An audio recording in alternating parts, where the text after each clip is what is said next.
Hey there, hi there, ho there, I am Shut Up James, and welcome to my channel and this video. This is my very first ever movie franchise ranking.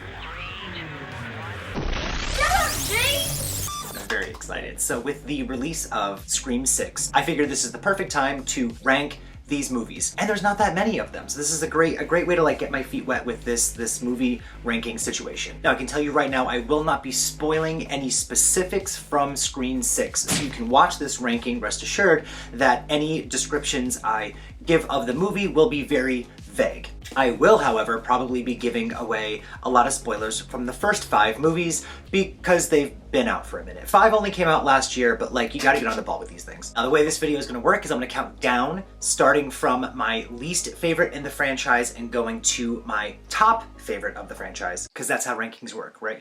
You count down. You count down, yeah. Now it's time for my obligatory plea. If you are watching this video and you are liking this video and you're commenting on this video, then please subscribe to my page and turn on notifications so you can be reminded of when I do these ridiculous things. This is actually the shirt that I wore last night to go see Scream 6. I saw it Thursday night. I'm filming this on Friday. By the time you see this, it will be Saturday. But without further whatever, here is my ranking of the Scream franchise. I'm gonna start with my least favorite in the series, and that is Scream. Meaning Scream 5. They really dropped the ball on just not having the S be a 5 or the V in the M of the script, whatever, but Scream 5. I did a review last year of this movie and I described it as a near perfect balance of horror and humor, and I am retracting that statement. At times quirky and fun, and at other times aggressive and brutal, this one falls to the bottom of my list for its lack of rewatchability. There are some really great moments in this movie, but I now find that it has way more cons than pros, especially in the third act. After the "Welcome to Act 3" line, which I do love, the movie loses almost all of its sense of urgency. The events just kind of happen. The characters are just kind of there. It seems extremely staged. And at the end of the day, the biggest flaw is no chase sequences. I don't hate the movie, I just like it the least. Okay, next up on the list in this ranking, Scream 3. Now I will say, oh no.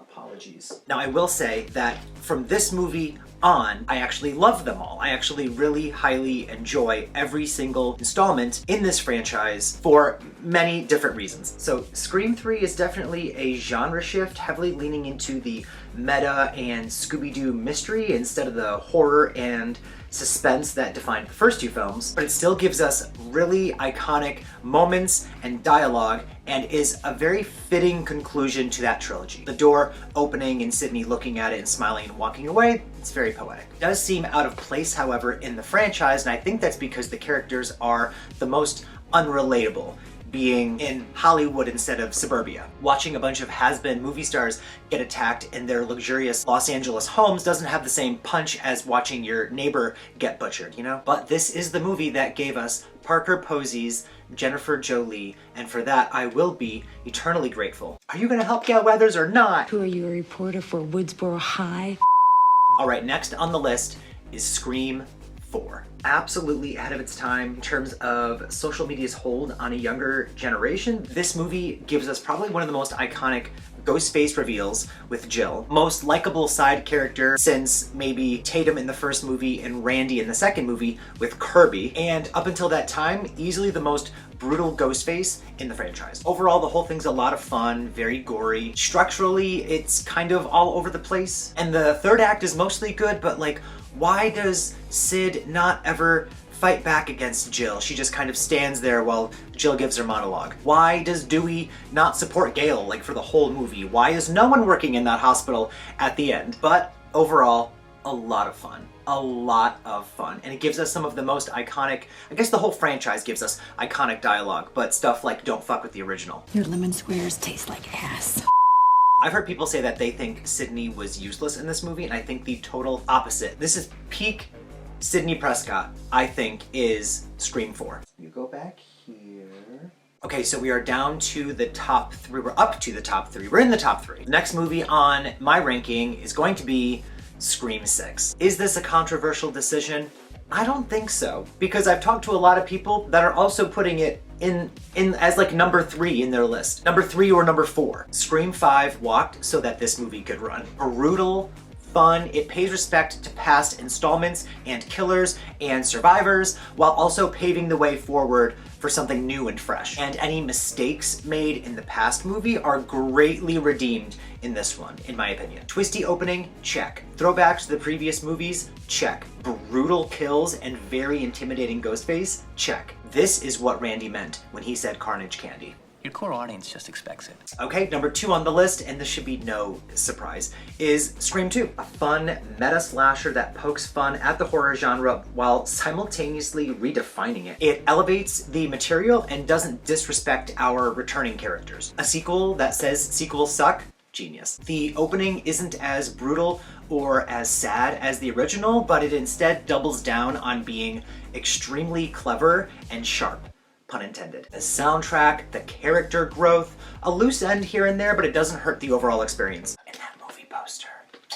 Okay, here it is. Number 1 in the franchise is still, of course, the original Scream. I don't think enough can be said about this movie. A character-driven whodunit that perfectly balances being a teen drama comedy and a terrifying slasher horror film. The music, the fashion, the unique meta approach. I always say that Wes Craven was perfecting his craft in the early 90s when he did The People Under the Stairs and Wes Craven's New Nightmare. Like, the reason he is the master of suspense is because he really gets the audience to feel like they are a part of what's going on. If moving the horror genre from haunted houses and faraway castles in the 50s and 60s was a genre shift, then so is this movie for having the audience feel like they were getting these phone calls. Would I get this question right? Would I survive? Would I find out who the killer is? Not only is the movie cleverly written, but it is perfectly cast and acted. From Drew Barrymore's forever iconic opening scene to Neve Campbell's emergence as the new queen bee of horror. Not in my movie. Peak slasher cinema.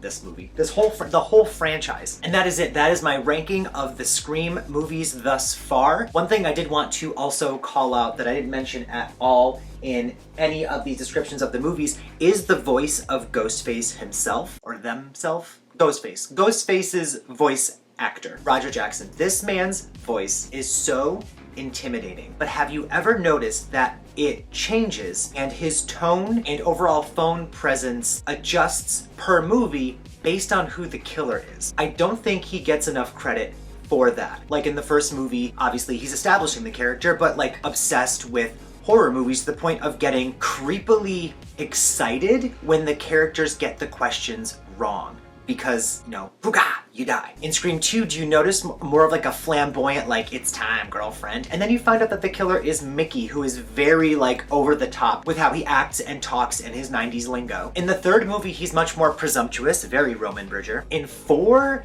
he is angry. Like, there is actual, like, hatred and anger there. And then you find out that it was Jill and Charlie. I think a lot of that angry dialogue was Charlie. He had some pent-up frustrations. In 5, and if you have not seen 5, then I guess, you know, turn this off right now, but in 5 you find out that it's Ricky and Amber, and if you notice in the beginning of that movie, Roger Jackson's voice is very kind of clumsy and silly and fun, very Ricky. And I won't say anything about part 6, but just know that that trend continues. All right, so that was it. While I have you here, I'm gonna show off some spooky stuff that I have. Someone got me this pin that I think is super cute. It's on my bag all the time. You like scary movies too? Adorable. I've also got this royal bauble, which is Ghostface with the popcorn and the TV, and the Blockbuster VHS tapes are on top of the TV. Oh my god, even the back of the TV has the little like audio-visual input-output things. And that's from Royal Bauble, so if you can find, oh, Hot Topic exclusive. So I guess they had it. I believe someone got this for me as a gift as well. It's a good ass gift. And I've got my tapes and stuff. I'm looking for Scream 4 on Blu-ray, so if you know where I can find that, let me know. Or maybe I'll just wait because I'm sure we'll get like a 6 or 7 movie collection eventually, right? A former coworker of mine, her daughter painted this for me. I love it so much. It usually lives over there in my spooky corner that I'm not showing off to anyone yet. And then I have this tape that I love. The art is from, I'm gonna mispronounce this, but Mariano Matos. I'll put his Instagram information here and it'll be in the description, but look at this. It is so beautiful. Like, it is just crazy crazy. And then the movies that are flying, I just love it. I love this gigantic spine title situation in the back. So good, so good. And he's done every movie. So he's got one for 2, 3, 4, 5, and I want to say he might have a few for part 6. And then lastly, I've got my Scream script that I have not even opened yet. I'm afraid to, and it even has the original like scary movie title, signed by Matthew Lillard, Nev Campbell, Courtney Cox, David Arquette, and Drew Barrymore. So that's it, we did it. We ranked the Scream horror movie franchise. If you agree with my ranking, love that for you. If you don't, also love that for you. It's fine, but everyone's different. I know a few people, most people have loved 6 more than 5. Some people have said that they didn't like 6 and they thought 5 was one of the greatest movies of all time. Whatever, that's fine. As long as we can agree that these movies are legendary. Like, comment, subscribe, turn on notifications. Meet me in the comments so we can talk about the new movie. Well, actually no, maybe not, because y'all are gonna spoil some stuff for other people, but meet me in the comments anyways. We can talk about these movies in general, as a whole, as a respectful, non-toxic horror community. They've already announced, and this is not a spoiler, they've already announced a Scream 7, so I'm excited for that, and then we will redo this ranking sometime next year. Fingers crossed we get the return of Parker Posey, because I don't think she died. But I have been Shut Up James. Thank you for watching. Goodbye.